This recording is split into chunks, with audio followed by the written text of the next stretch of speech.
All right, Nathan, why don't you get us started? We'll let you go first. Hey, Keylan, just wondering how life practicing during a pandemic is. Does it feel different? Does it feel the same once you're on the court?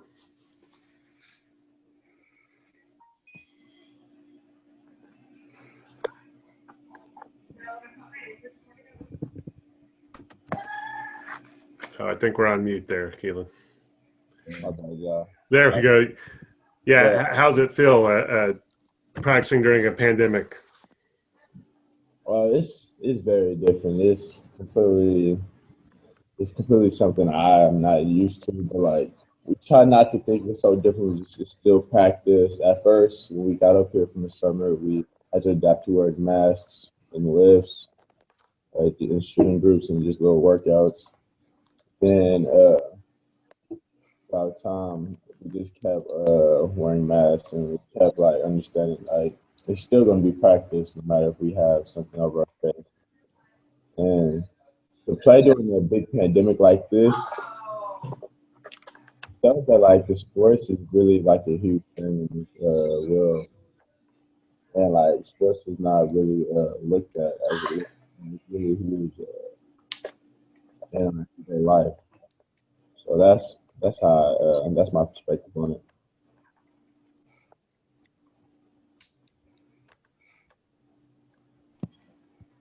Frank Bonner, Tulsa World. We'll let you get started next.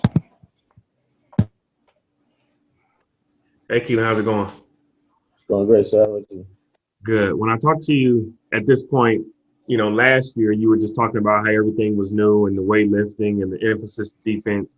Now that you've had a whole season under your belt, what has it been like this off season, being a sophomore? This off season has really been more of attention to detail, more like trying to be perfectionist, caring more, caring even more about the little things compared to how I was last year. Last year I was a sponge trying to take it all in and just learn how to do it. Now I'm trying to learn how to perfect it. That's in the weight room with lifting every day. That's on the court and getting my shots up even. All right, welcome back. Welcome back to Sports Talk. But so it's really just me trying to perfect my craft every day, and it's more of a mindset thing for my second year in college.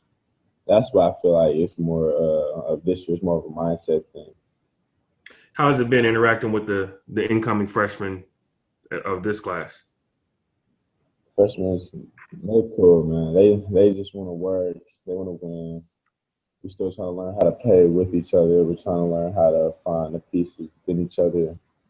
Everybody's head is at the same page though. We're trying to accomplish the same goals. We just got to learn how to do it. We just got to learn how to put these new guys in this environment so they can be ready for when we start going. They work hard. Kay works hard. Donovan works hard. Dale works hard. All of them they all just work hard. They're ready to go. Ain't nothing stopping them. If coaches say we have practice on off day, we're all ready to go. So they all love this basketball as much as the veterans coming back for their second and third years. Appreciate you. So, Chris Becker, you are up next. Keylan, how you doing, man? doing great. How about you? I'm doing good. Normally you guys will get a couple exhibition game and a couple of scrimmages before the season starts. But with COVID, you guys aren't going to get that same experience before the real games. How are you guys going to try to make up for that full speed practice that you're not going to get?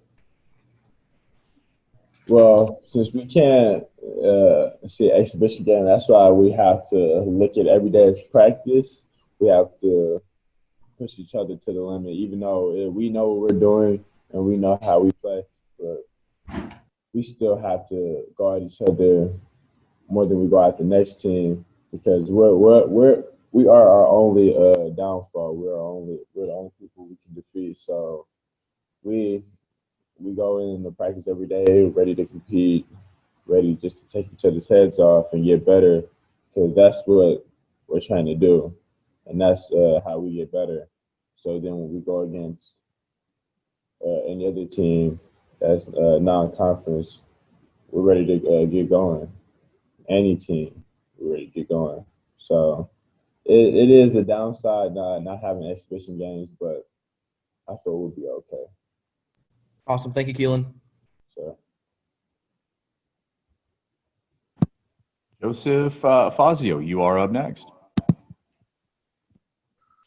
Hey, Keelan, how's it going? doing great. How you doing? Doing well.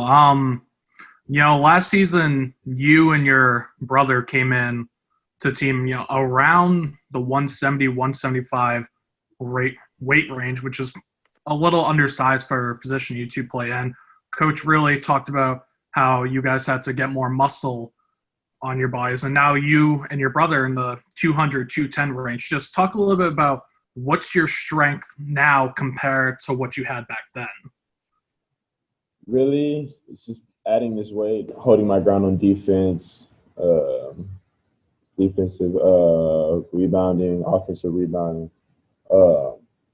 more penetration going towards the rim. Like that weight, adding weight, it really helped us. And I can see Kalib when he's battling in the paint, he's actually moving people that's bigger than him now.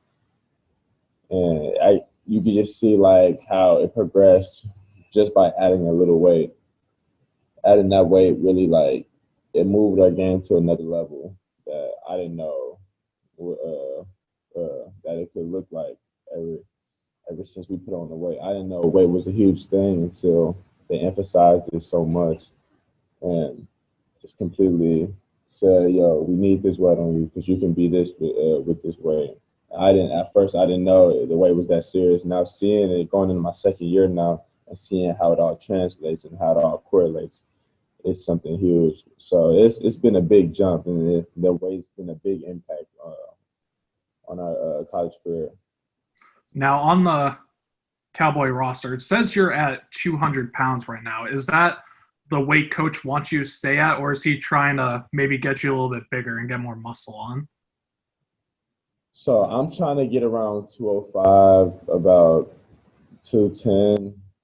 I'm still trying to get up there. It's still a process trying to get there. I know I'm gonna get there soon, but it's still a process. And I know Caleb, they want him around like 215.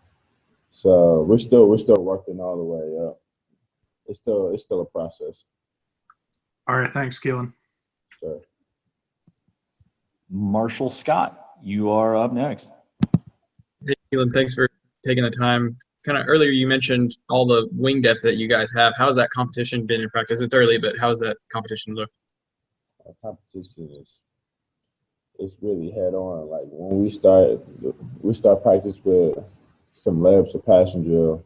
We're going right into these competitive drills, and you can just see people ready to go at each other from the get, and it just correlates from us having a good relationship outside of the court. Like we can do that.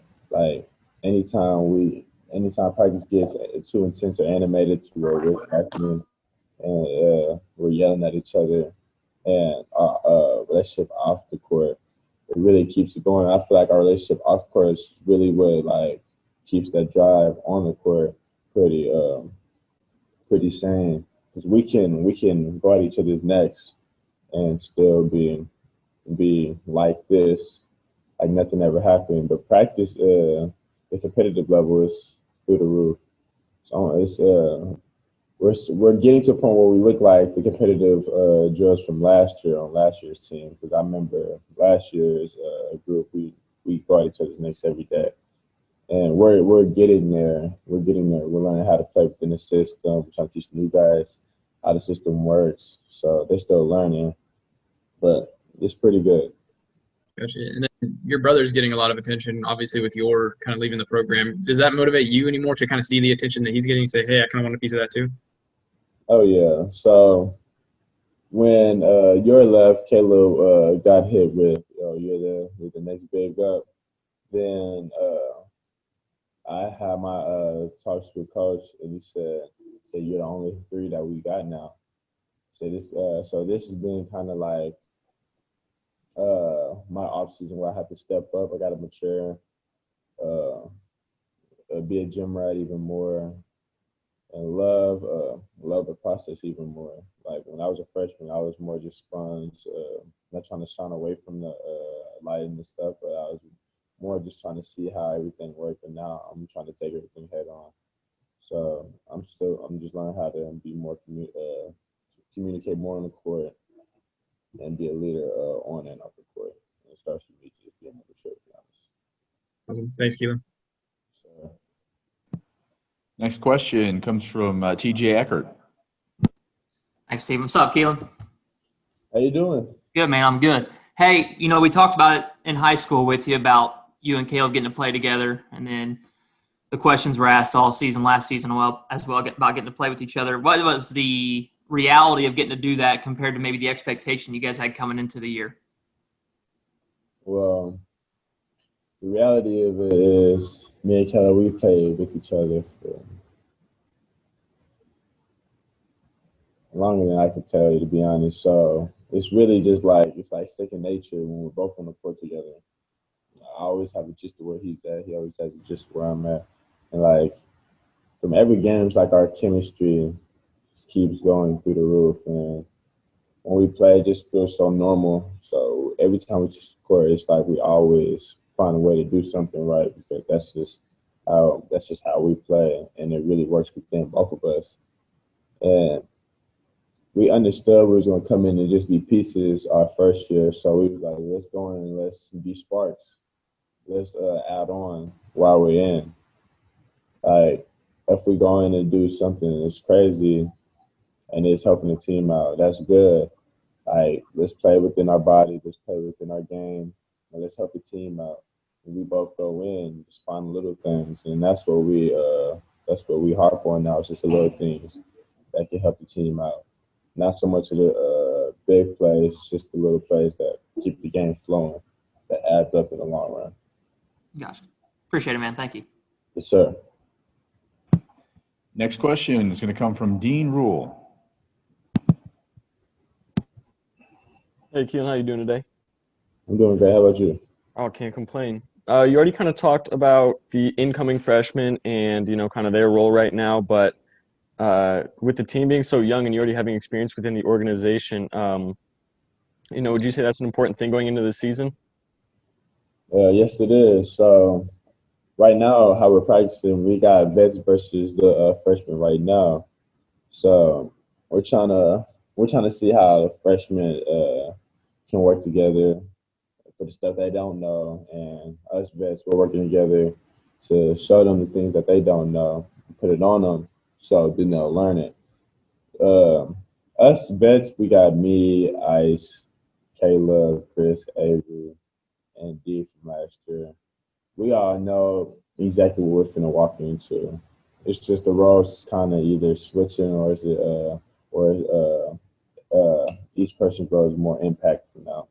So like Kalib, he's learning trying to be a leader, trying to talk more, communicate more. On the court, I'm learning to be a leader, communicate, mature. Chris, Avery, the same thing. Indeed. So, and a freshman, they're just trying to be sponges, trying to learn all they can to adapt to this new college field. So everybody's on the same page. Thank you. I appreciate it. Sure. Robert Allen, you are up next.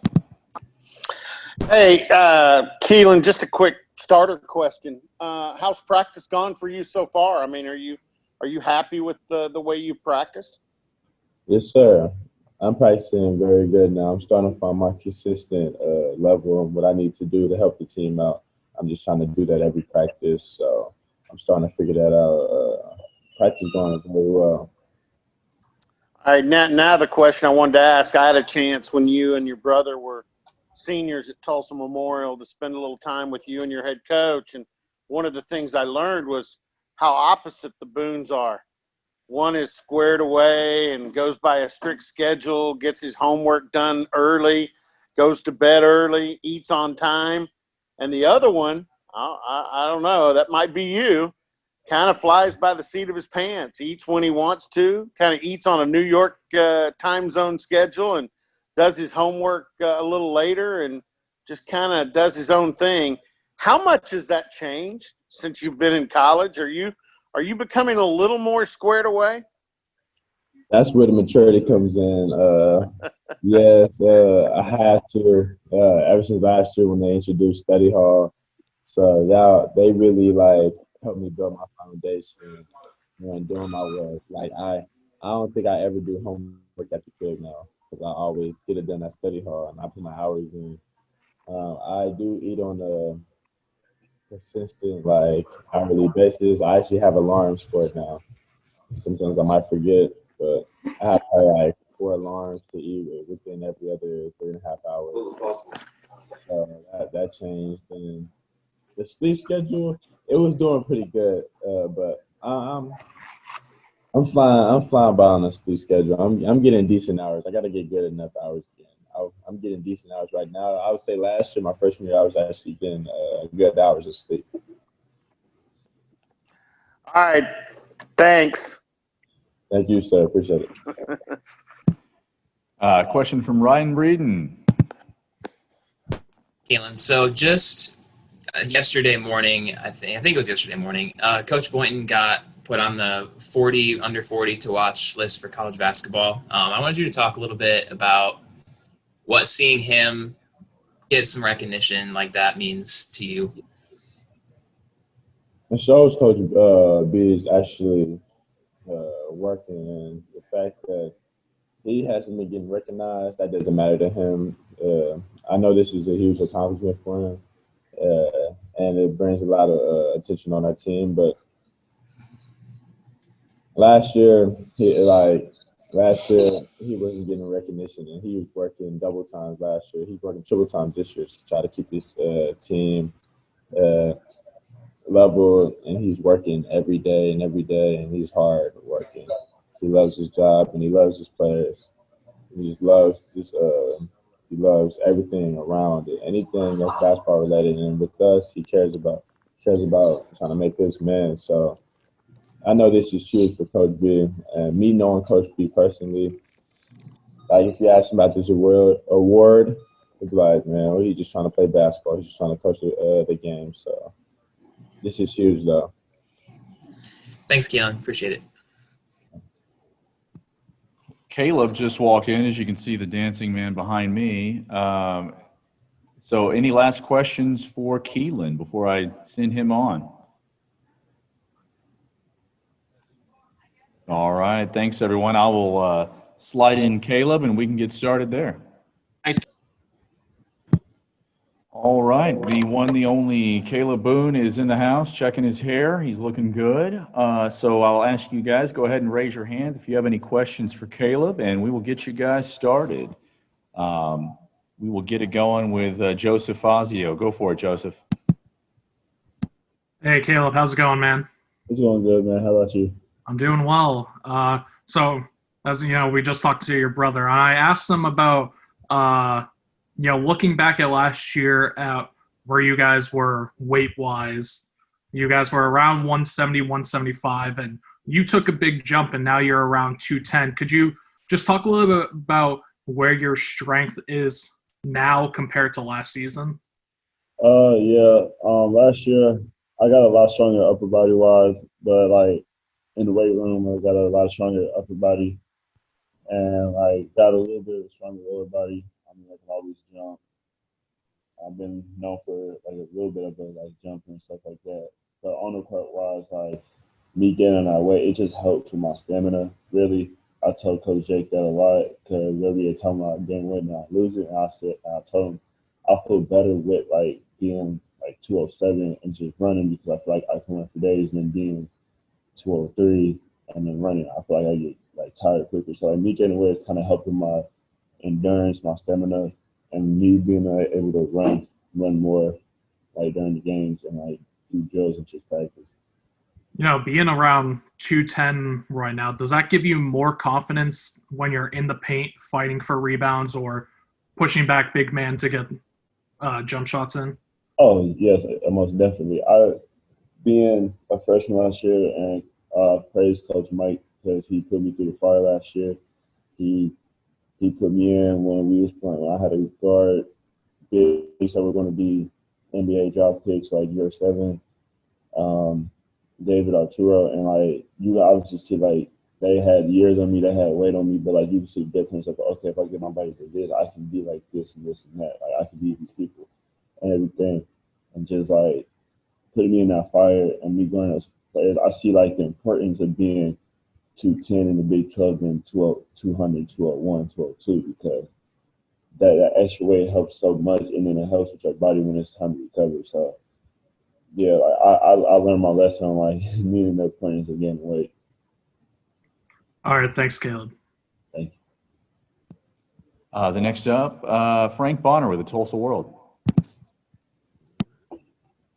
Hey, Cup, I see your hair getting some hang time, ain't it? Oh man, man. It was a long time coming, but I finally got it there. There we go. We just talked to your brother, and he talked about how you are working on being more vocal and being a leader. And so, how is that transition been from last year? It's been good. I had great captains last year with Thomas, Andy, and Keon, and then Trey Reeves. And I had so many people like above me. I was giving me advice to like this year. I knew like we weren't going to have really any seniors like that's been here for 4 years. So like we had a lot of freshmen come in, we had a grad transfer, we had transfers come in and stuff like that. So like I mean only like us like the upperclassmen know what it's like to be here. And I told Coach Mike, I said I want to be a leader. I'm getting better at being a consistent leader where like I gotta give myself a schedule down. Like I know what I'm doing after practice, on my off days and stuff like that. And once I get that handled, like I'm talking to like the guys on the court, trying to teach them like, hey, if you do this, it'll be easier if you do this. I talk to the bigs every day. Hey, if you do this, you can do this move with it. Just like remember, if you do this, you always have this. Like it's just communication because like in the Big 12, there's going to be scouting in so many games. They're going to always take away something dominant of you, so you gotta always have like a fallback plan, and you always got to go back to stuff that you learned.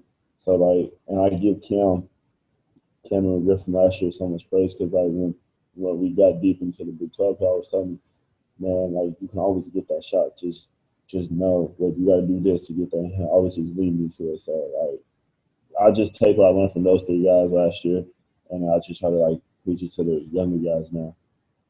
Now, listening to you talk now versus this time last year, it was, totally different. Everything was new. The weightlifting was new, emphasis, the defense.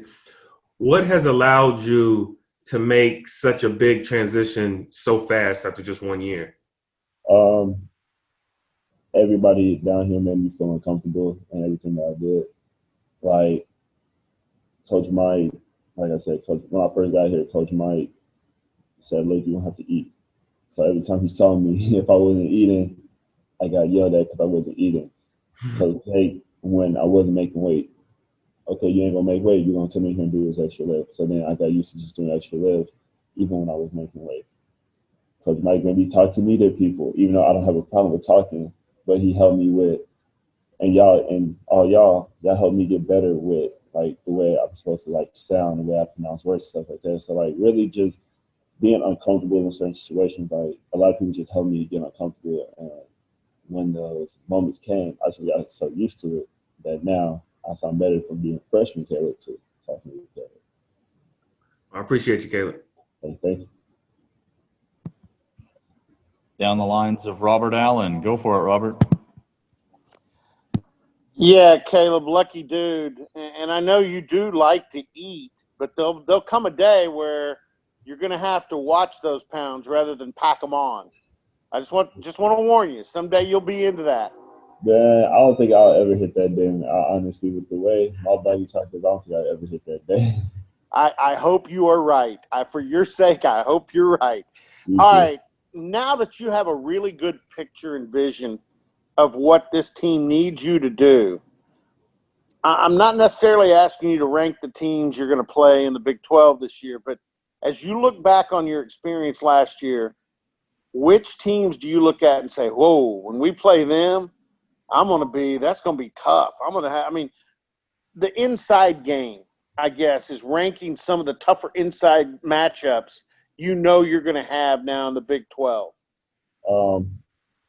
Obviously West Virginia because they like to play bully ball, and like they got Holberback and Oscar and everything, and then obviously Kansas with David McFarland because like the way he plays, he just plays so like energetic, always with a motor.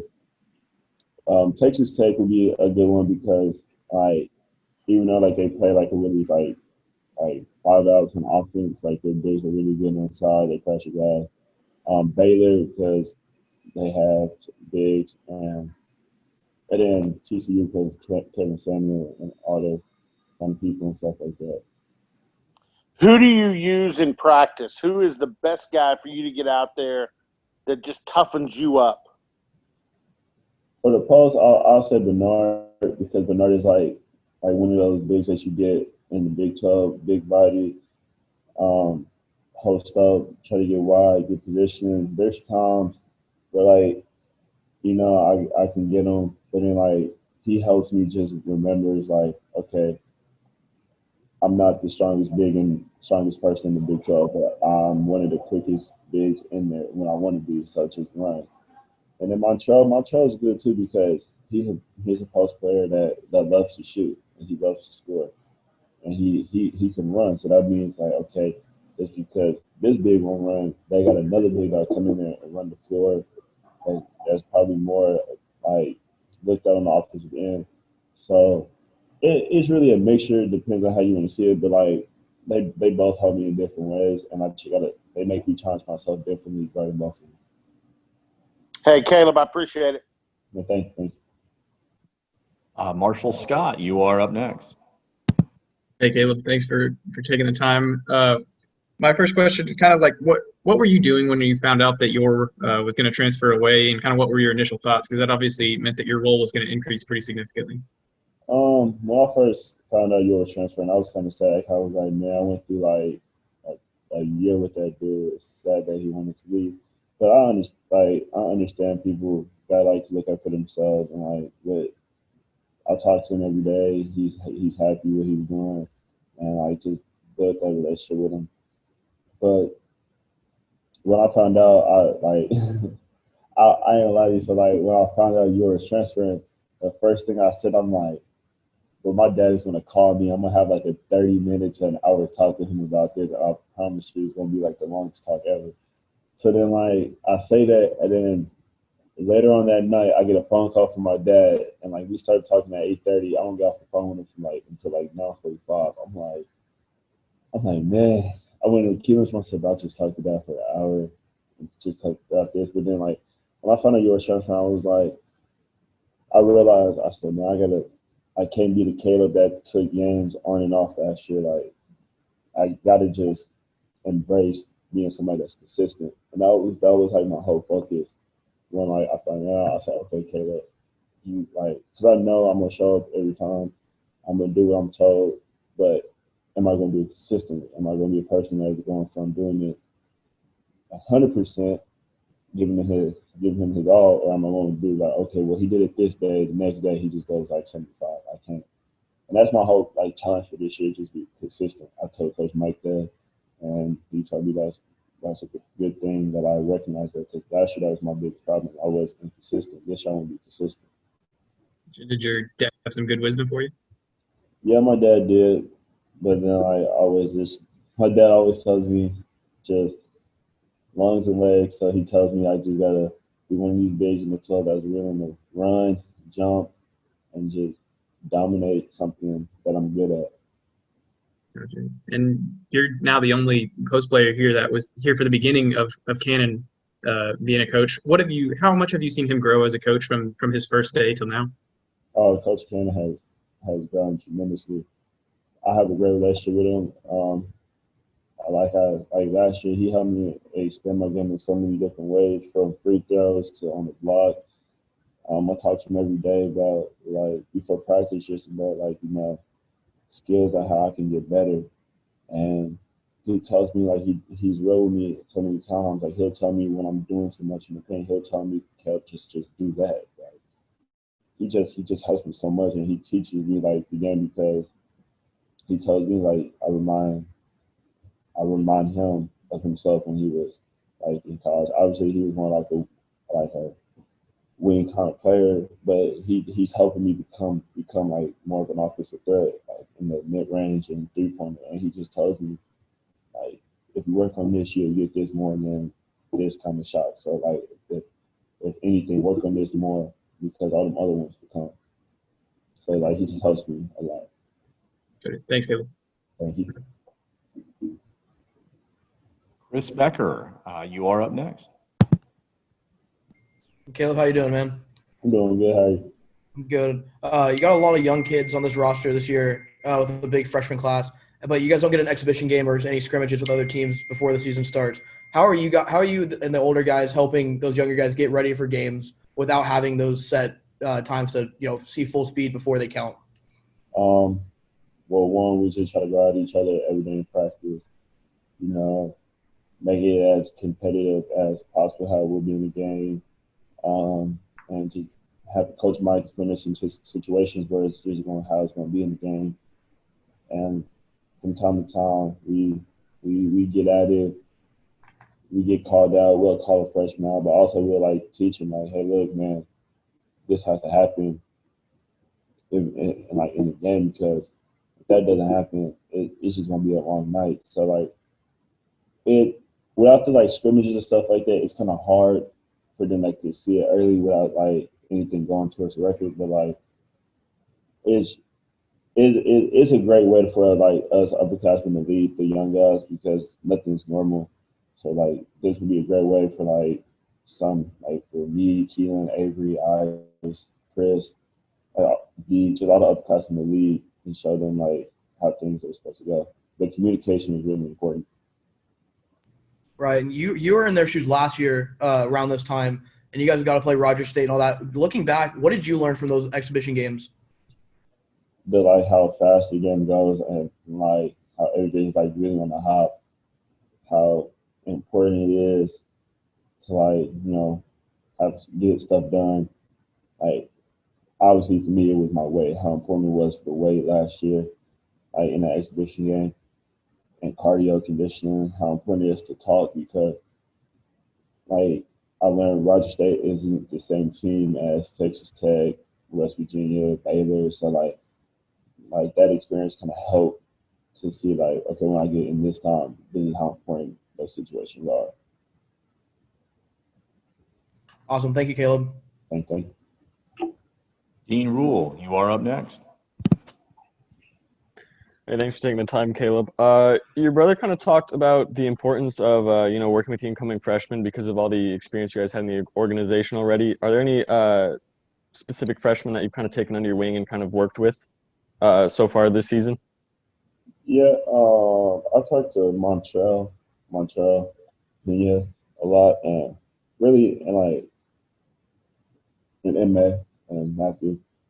Those two, like, they have the potential to be really good post players and like just really really good like players in the Cowboys jersey if they like put the monster. I try to tell them like it's not going to be easy being in this position, because we don't have that many bigs. So like there might be a game where like somebody's gonna have to, one of them is gonna have to play the 5, and me and Bernard it's fouled out. So just like you just never know. So like this importance of this has to happen. You can't fall back into high school. So you're gonna be like, look, the high school stuff is sweet, but you also gotta remember you're in a conference where there's somebody bigger than you, stronger than you, that can jump as high as you, if not jump harder than you. They're strong. Like it's just there's something always better about that other person, like because they're not in this conference for no reason. They're not on that team for no reason. So like you gotta like always fall back to your fundamentals that we teach here. And I try to tell them, like, teach them things that Cam, all the upperclassmen told me last year. So really, I'm just trying to pass down wisdom as much as I can. Thank you. I appreciate it. Thank you. Nick Oldenburg, you're next. How's it going, Caleb? It's going good. How about you? Pretty good. What's it been like having these new walk-ons being recently added to the team? That was really good. I love all of them. They're great people. they come in every day try to and just help us get better. Always willing to learn, listen, and not afraid to like work and like they're not taking the moment for granted. They show up on time. They show up ready to work, and like I just appreciate that from them. What do you see them like providing for you this year? I see them presenting like just energy and a spark because most people when they like hear walk-ons, they think, oh, well, this and like they can't do this, right? Or like they're not good enough. But like all walk-ons, like they don't care about none of that. They're just willing to work. They're willing to bring energy, and they're always willing to bring a challenge to us in practice and just make sure as a team we just get better. And that's what they've been doing, and I'm excited for them to keep doing that and just enjoy every moment of just this year as a team. All right, thanks. Thank you. Ryan Breeden, you are up next. Hey, Caleb, how's it going? It's going good. So I'm going to ask you a similar question to what I asked your brother when you may have walked in and heard what I asked him. But so Coach Boynton got put on the 40 under 40 to watch list. And so I just wanted you to kind of talk about what seeing him get that recognition means for you and the team. I think that's good. I think they acknowledge how like good of a coach like he is and like how his personality is. He's not a coach who just cares about winning. He's a coach that cares about more than somebody like care about you just like as a young man, like as a older adult to a young teaching a young man. Because the moment that we saw him come down here, he basically like godfather down here. He's the one that takes care of us, make sure that we're safe and everything. And like Coach Mike preaches that like he'll always have our backs no matter what we do and everything. And seeing him get that recognition, it just means a lot because he shows more. He shows more than what he is as like just a coach. He's like a great role model and great example setter and everything. He's a hard worker and he earned that. And you can ask him and Keylan, I heard Keylan say it and he was right. If you was like to Michael, like that's great enough, but I'm just worried about like my team, the team, and getting everything ready for this year. And I am too, but he deserves it because he works hard on and off the court, and he doesn't look for like no easy way out. If he had the easy way or the hard way, Coach Michael took the hard way, so nobody can say just for his benefit because he knows if he took the hard way, then it's so much more to the game than taking the easy way out. Thanks, Caleb. Appreciate it. Thank you. TJ Eckerd, you are up next. What's up, Caleb? What's up? I asked Keylan this. We had talked in high school about y'all getting to play together in college, and we asked questions throughout the season, last season about that. But being able to look back on it, the reality of getting to play with each other, that kind of meet your expectations, or was it different than you thought? What did you think? It reached our expectations. Me and Keylan playing with each other for years, so like it's not something we're tired of. It's something that we love to do. But me and Keylan, like at the beginning of the season last year, Keylan played more than me, and then towards the middle, it was kind of neutral. And then towards the end, I played more than Keylan, obviously, because Keylan kind of like he hurt his shoulder. But me and Keylan, we have his feet off of each other, so like it's always a great feeling to play with him. And me and my brother, like we challenge each other. We'll go home after a great game, win or lose, talk each other's mess. But like just playing with him for 1 second, it's a great feeling. Charleston last year was a perfect example, and me and my brothers had fun doing that. For sure. That's Good to go. Everyone should be logged in and should have the ability to record too. So we will get started. Feel free to raise your hand to ask Coach a question. But Coach, another week of great practices. We had the Boone twins on a little earlier talking about their development, but also an announcement this morning that Arkansas will be our opponent for the upcoming SEC Big 12 Showdown, which is always exciting for Oklahoma State fans. We'll let you get started with your comments and your thoughts for this week's media availability. Yeah, I don't have a whole lot. I don't have a whole lot in terms of opening. Obviously, it's another piece to our schedule out there now. Knowing that we'll host Arkansas here late January as part of the SEC Big 12 Challenge. And the first week of practice, I've been pretty pleased with. So looking forward to week number 2 getting underway here, and like the way the team's progressing so far. Nick Oldenburg, we'll let you get us started today. How's it going, Coach? What's up, Nick? How are you? Pretty good. What's it been like having these new walk-ons being added so far? A little bit different, like everything else. Usually, I would have spent some time with them, maybe know a little bit about them. I don't know a whole lot about them individually, other than they were all pretty good high school players, and they were all excited to help our program. And I look forward to getting to know them all a little more intimately as we move forward, and excited that they want to help us build our program and to be successful. All right, and there's been like some sort of history with OSU walk-ons, I guess you can say. Like just 2 seasons ago, we had the open tryouts. So how will you use your experience with those walk-ons to help with these new ones? Well, I mean, I've always stated once the season starts, we're in practice, really anytime. Once a guy's a part of our team, he's a part of our team. I never think about whether the kid's a walk-on or scholarship player, whether he's a senior or freshman.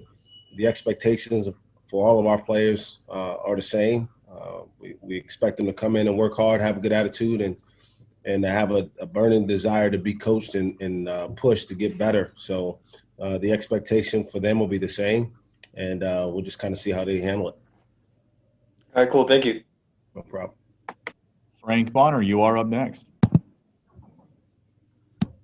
Hey, Mike. Frank, how you doing, man?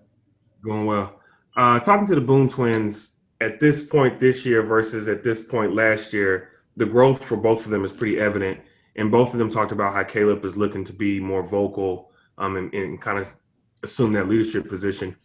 What have you seen in the transition from their first off season to this year's off season?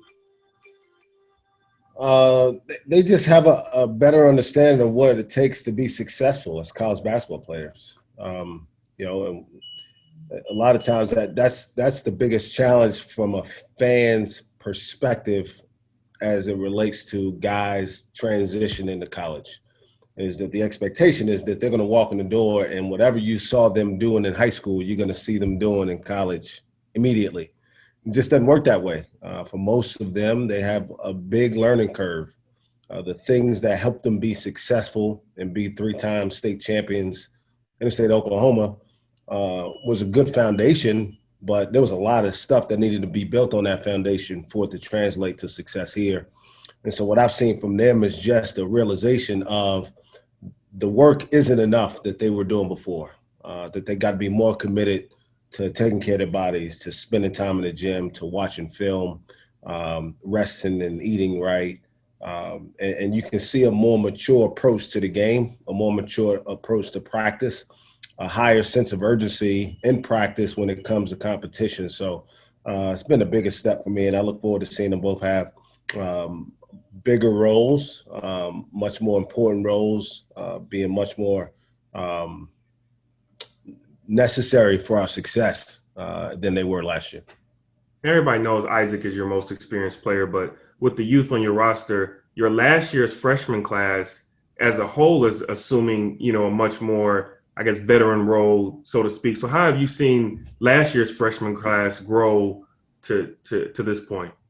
Yeah, I'll be honest, man. I look at these things, in real time. So at the end of last season, I don't know if it was quite our last game, regular season game or not, but it was maybe a week prior to.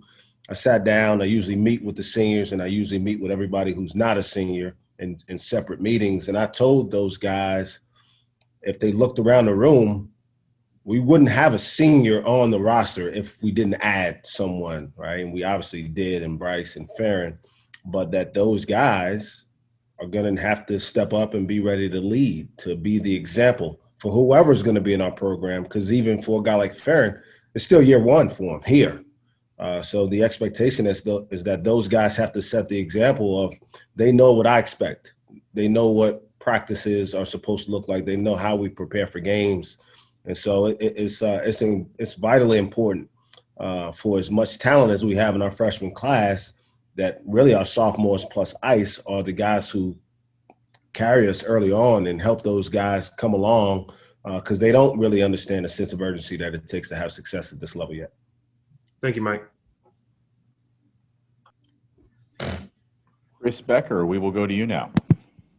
Coach, how you doing today? I'm great. How are you, Chris? I'm doing well. So normally before the season starts, you guys get a couple scrimmages and then an exhibition game. But this year with COVID, you guys can't have those. How do you think that's going to affect the first couple of games this season? Oh man, yeah, that's a critical element of preparation that we've all lost. Now, obviously everyone's dealing with the same circumstances, so no one's gaining a competitive advantage in that regard. But we usually try to travel so our guys can experience what it looks like to sleep in a hotel, have a pregame meal, get a scout report, go to the visitors team gym the night before. And I'm not sure we certainly won't be able to do it before we play a real game. But I'm not sure how often we'll do it during the season in terms of the whole package. So, we'll see. It'll be a learning curve for a lot of guys. And that's why, again, we'll need to lean on, to Frank's question, guys who've been through it before at this level to really instill what's important as you prepare for games, because we won't have that dress rehearsal, so to speak, prior to a game really counting. Right. And what do you expect to see from the older guys helping the younger guys, try to get acclimated to real game speed in practice? Well, just, setting a tone from a competitive standpoint. Our guys play hard. The expectation is that they'll play hard all the time. There's another level to that's required for winning, and that's competing, right? And competing is different from playing hard in the sense is that you're more intentional about what you're doing when you're competing, right? It's more personal. Whether it's running a sprint or playing one-on-one defense or, just knowing what your responsibilities are for us to have success. Those are competitive moments that we got to have our older guys teach our younger guys to embrace. I've really enjoyed our practices. There are a couple things that stick out that I'm concerned about early. One is how we're going to defend in the post. We don't have a ton of depth inside there. And how we're going to rebound. Because we obviously don't have a ton of size, and so we'll need our guards to be big rebounders for us. And we have the ability to do that. We just don't have the urgency to do it right now. Awesome. Thank you, Coach. Ryan Breeden, you are up next. Hey, Coach. So just a couple days ago, you got named to the Athletics 40 under 40 list for college basketball. So I want to ask you, what was your reactions? What was going through your head when you first found out about the list? I didn't know about it until someone sent me maybe a text message linked to the article, and I saw and kind of skimmed through it. I can't say I know the other 39 people. But obviously, it's always an honor to be mentioned in a list like that, whatever it means. And what I've got to focus on is not to allow that to distract from my job. Right, my job is to help these guys get better. And I think because of that, people recognize that we try to do things the right way. Our players clearly respect our staff and our program and believe that this is a place they can have success and achieve all their goals at. And lastly, we don't want it to be a distraction for them, because this isn't about me. This is about these kids and giving them an opportunity to have success, not only while they're here, but also while they're gone. The one thing that I will say is, success looks different, right? There wasn't just a bunch of college basketball players who are on that list. There wasn't just a bunch of coaches. I think there were some, media people, maybe some assistant coaches, maybe some people behind the scenes who, there's a lot of different ways that you can find success. And if you just focus on being the best in your area, which I try to do every day, those type of things are a result of that work. And so I asked the Boones about what it means to them to see you on that list, and they talked about how grateful and how happy they are to see you getting the recognition and stuff. So I was going to ask you, what does something like that mean to you? I hope that it means that I'm doing things the right way. It doesn't have a whole lot of tangible meaning personally. For me, it's just an opportunity to tell people, hey, at Oklahoma State, you have a head coach who's about the right things, who deeply cares about his players, who wants to put the best players in the country in position to have success here in Stillwater, and that if they come here, that'll be their experience. Thank you, Coach. I appreciate it. Marshall Scott, you are up next. Hey, Mike, a guy we didn't get to talk about last week was Bernard. Can you kind of just tell us how he came to be on the roster? Man, I love Bernard. First of all, he's unique kid. He's obviously went to high school in New York at the end of his career after coming over from his home country, and he played okay, but he was a slower to develop big guy, right? And a traditional paint player, which they're like dinosaurs now. There's not a whole lot of them outside the Big Ten. I think the Big Ten, every team has 3 of them, and nowhere else in the country do they exist very much. But I kind of got to know him as from watching him in high school, and then knowing that he signed with Illinois for Brad, but somehow his academics got a little quirky. He was a qualifier, but it just didn't get certified until after the date to enroll in school. And so he was stuck going to junior college for a year. And I don't know how many people on here follow junior college basketball, but if there's any place where a paint player, post player, not named Shaquille O'Neal, can find success from a number standpoint, junior college is not the place. And so, you look at his numbers, you're like, man, pretty underwhelming. But if you really evaluate what he's able to do, he takes great pride in screening.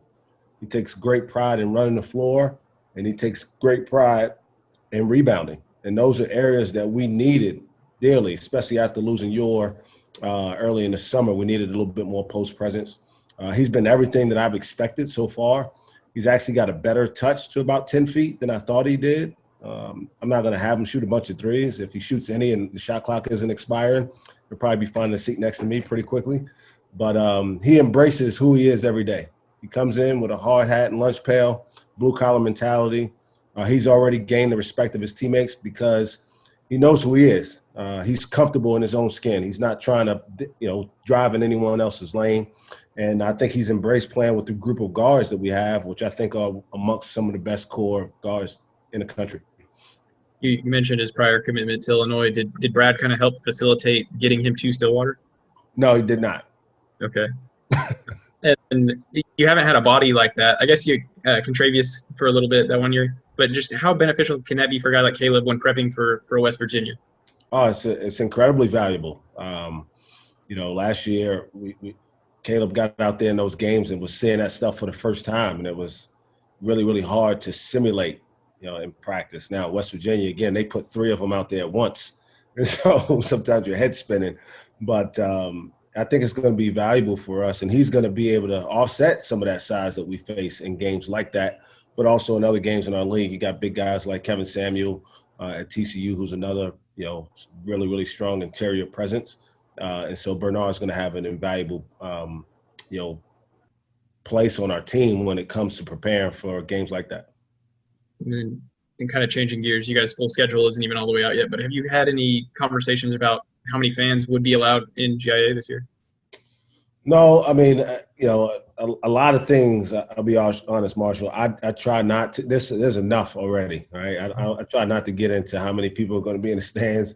I hope as many as we can allow in. I hope we have every one of those seats filled for the experience for our players, for the sake of our program, that whatever the number is, if it's 50%, I hope that all 50% show up. If it's 500, I hope 500 are in there. And so I'll let the people in charge that make those decisions. They spend a whole lot more time understanding the why than I do in that. I'm just trying to make sure our team has a good practice today. Gotcha. Thanks, Mike. TJ Eckert, you are up next. Coach, how you doing? TJ, how you doing, buddy? I'm good. Thank you. Hey, I asked Kalib and Keylan both kind of their expectation versus reality of getting to play with each other in college. From a coach's perspective, recruiting them and then coaching them, expectation versus reality? How do those compare? Oh, man, I'll go all the way back to my first conversation. This just kind of tells you how far they've come. The first time I talked to those kids was at Memorial High School, I think during their junior year. And it was like I was speaking Japanese to them, just talking about going to college and playing basketball. They didn't really understand what I was even saying and why they would be able to do that. And obviously, as we got to know each other, I understood it's just not something that's pressed on them. But obviously, they had a lot of success. I don't know what the expectations were from their standpoint, but I thought that, them coming here, they both be really good four-year players. They're kids who I believed in their development and growth. I believed in their ability to be in-state players who cared about our university and wanted to have an impact at home and play in front of their family and friends. And that they've embraced that at every turn. They've not been perfect, but they've embraced the challenges that have faced them from a strength and conditioning standpoint, from understanding how to play at the Big 12 level, from being pushed and challenged every day. They both will tell you, I treat them just like I treat Ace. Like, I don't hold anything back. I tell them that I love them, but I also challenge them every day to try to be their best, because if they embrace maximizing their ability, they both, and I've talked more about Kalib in this regard, but they both have a chance to make money playing the game of basketball if they would just continue to, stay on track, focus on the right things, stay away from any, pitfalls that are around them every day. And so if they do that and they focus, we feel like we have a staff that can develop them to not being just successful basketball players here, but successful professional basketball players at some point in their lives. And they both talked about this, and this isn't necessarily a problem you have to worry about, but them playing together, they feel like they push each other. Do you feel like if they were not on the same team, they would be the type of player that they are in college? You know what I mean? Yeah, you know what? I don't know if I thought about it in that way because we have them both here. Right. But I have thought about their synergy, right? They've been on the court together a lot in their lives. And I do think that both of them play better together. Now, it's not always feasible. Right? I can't fix my rotation around having the two of them together on the court. Because that's not necessarily what's always going to give us the best chance to have success. But they feed off each other.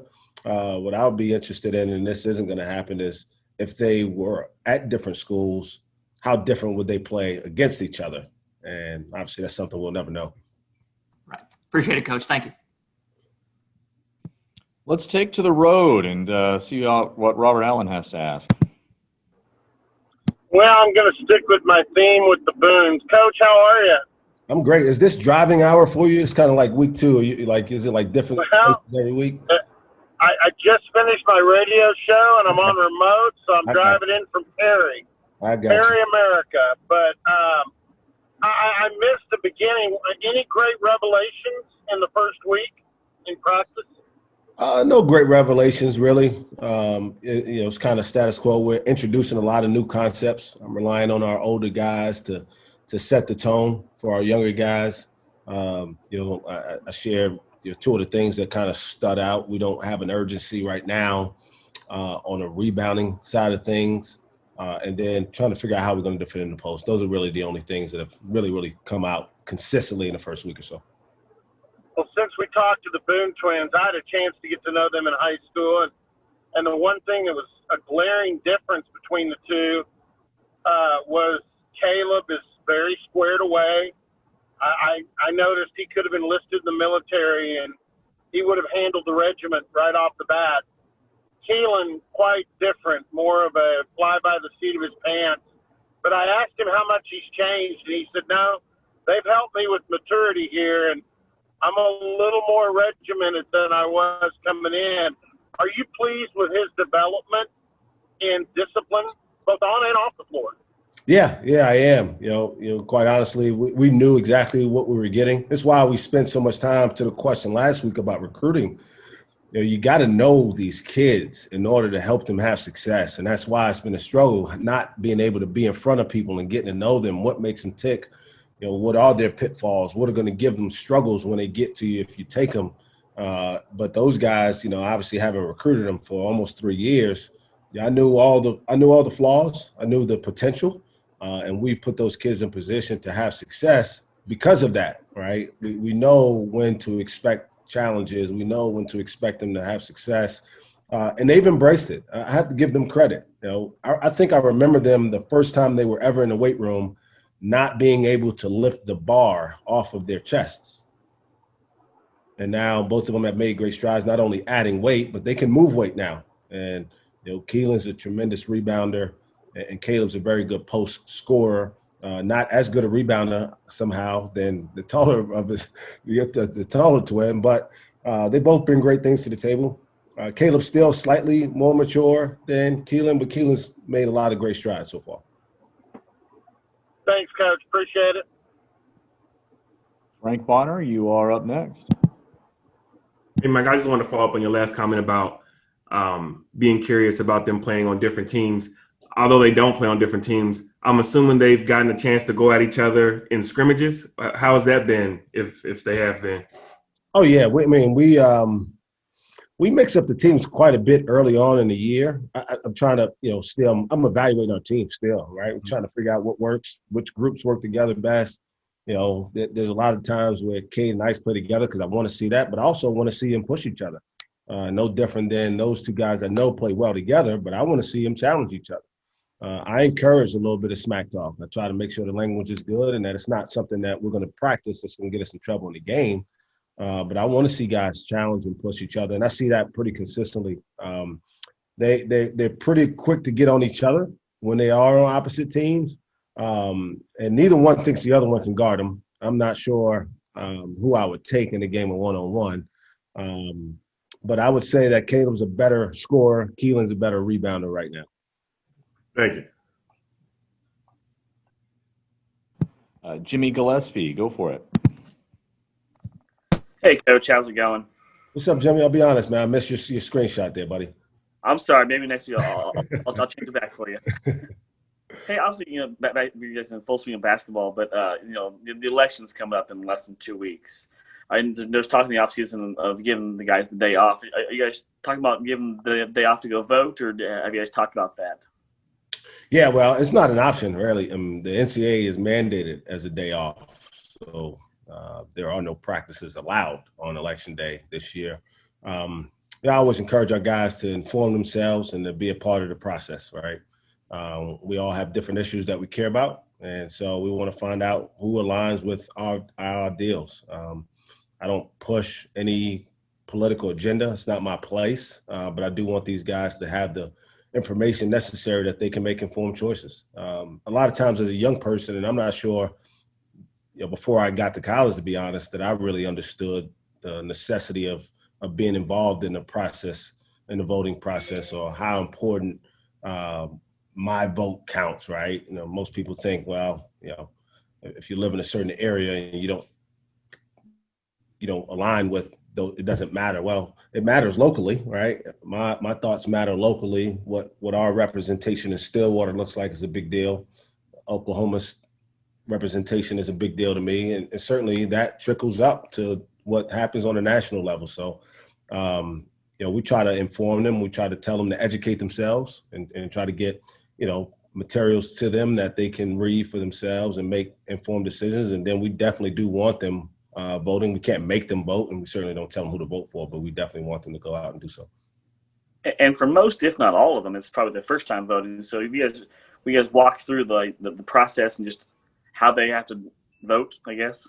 Yeah, we try to tell them how the process works. It looks like we got several guys not from the state of Oklahoma, right? So they're mailing guys, and so they got to register and get absentee ballots and all that stuff. So we try to make sure that they have as much information as possible so that they can, go through the process and do it, but do it in an informed way. All right, thanks, Coach. No problem. Marshall Scott, take it away. Yep, we also haven't talked about Bryce yet, I don't think, since he's been added. Just kind of what does he bring? He's obviously a Pastrana guy from junior college. Yeah, I think I've said this before. I've known Bryce for a few years now. When Pastrana was his junior college coach, it was actually right after Pastrana and I had worked together for 3 years, and so he told me about him way back then. He ended up leaving to go to Florida Atlantic, and continue to watch him. But I was recruiting Bryce when Eric left, so we've known him, and then we got a chance to play against him. Probably our best offensive performance of the year last year in Brooklyn. But he's really, really talented. He's kind of a mix of all of our guards put together.